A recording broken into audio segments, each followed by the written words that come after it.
Death wasn't the end. It was the beginning. That time I got reincarnated as a slime isn't a fantasy.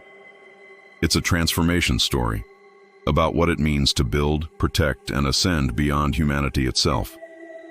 From the streets of Japan to the realm of monsters and magic, one ordinary man is reborn.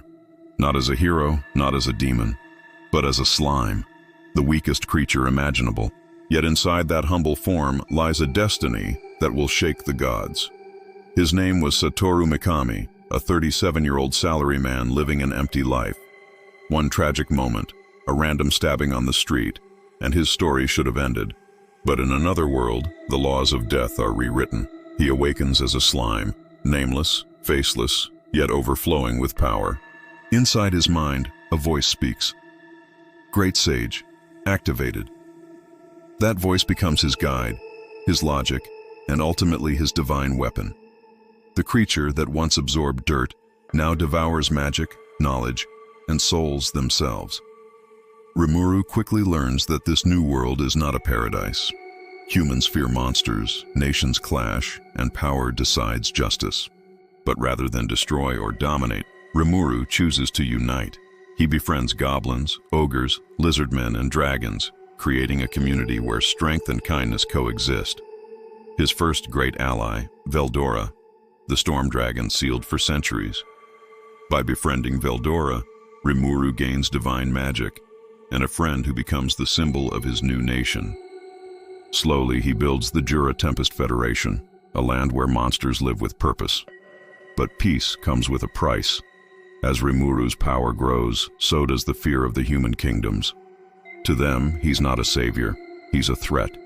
Armies march, innocents die. And for the first time, Rimuru faces the cruelty he thought he'd escaped. His compassion shatters when his people are massacred. In that moment of rage and grief, he makes the choice that will define him forever. He becomes a demon lord, a god reborn through blood and sorrow. The same creature who once promised peace now wields power over life and death itself. The world enters chaos as three forces collide. Conflict 1. Humanity versus monsters. Humans fear Rimuru's nation, but can't see their own cruelty. Conflict 2. Divinity versus emotion. Rimuru gains godlike control, but risks losing what made him human. Conflict 3. Order versus freedom. As Rimuru expands his kingdom, he becomes the very thing he hated, a ruler trapped by politics and destiny. His transformation isn't heroic, it's terrifying. The slime becomes a god, but the man begins to vanish. Yet beneath the divine power, the same voice whispers from the beginning, "Is this what you truly wanted?" But the story doesn't end with conquest. There's a hidden layer, a fourth conflict. The creator versus creation. Rimuru's ascension begins to alter reality itself. The world's balance shifts, and the gods who rule above take notice. What if Rimuru's reincarnation wasn't fate, but manipulation? What if someone, or something, sent him here for a purpose? The Great Sage evolves into Raphael, an intelligent entity whose loyalty to Rimuru blurs into control. Some say Raphael doesn't just guide Rimuru, it reshapes him.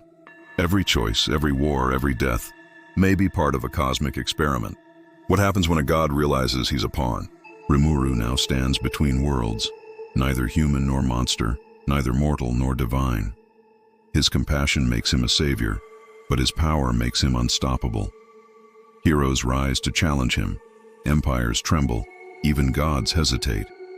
And deep down, the world begins to ask, if this slime becomes a god, what happens to the world that created him? The line between creation and destruction disappears. That Time I Got Reincarnated as a Slime is not about fantasy. It's about evolution, about what happens when kindness gains infinite power, and how easily it can turn into tyranny. Rimuru Tempest's journey isn't over. In fact, it's only just begun. Because when gods walk among men, the question isn't who wins, it's who survives. That's the slime who became a god. Subscribe for more.